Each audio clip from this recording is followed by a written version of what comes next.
Сәлем достар, бүгін сіздермен грибы со сливочным соусом дайындайтын боламыз. Алдымен бізге грибы қажет болады.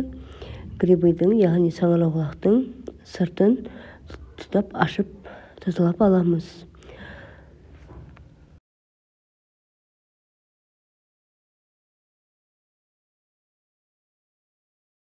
Саңырауқұлағымызды толық ашып алғаннан кейін бізге бір немесе екі жуа қажет болады.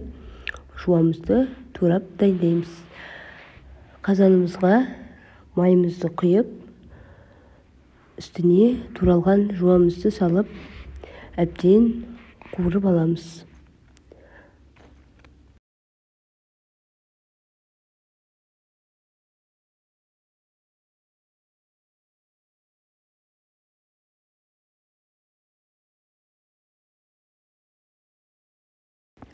Жуамыз қуырылып жатырған уақытта біз жаңағы тазаланған грибыйымызды шөңішкелеп турап алатын боламыз.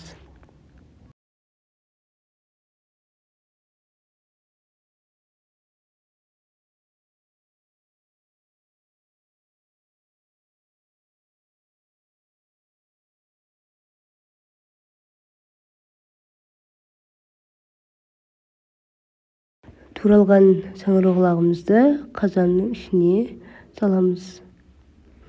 Одан кейін үстіне қалауыңызша тұз бұрыш салып, араластырып, бір қайнағанын күтеміз. Енді біз суымызды ысытамыз, үстіне алдын ала тұз сеуіп дайындаймыз. Суымыз қайнағаннан кейін үстіне пастамызды саламыз. Менде паста болмады, спагеттиді пайдаландым. Спагеттиімізді 10 минутта пісіртіп алатын боламыз.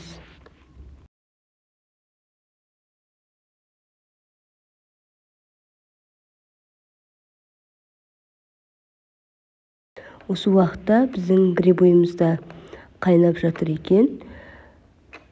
Үстіне 200 грамдай сливкиді құямыз.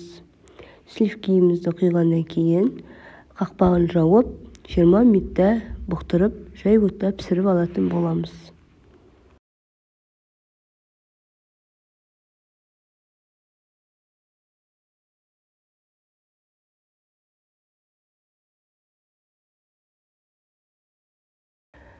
Достар, каналыма тіркеліп, лайк басып, пікір қалдыруды ұмытпаңыздар.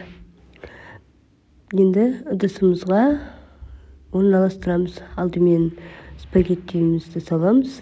Үстіне грибыйымызды қосамыз.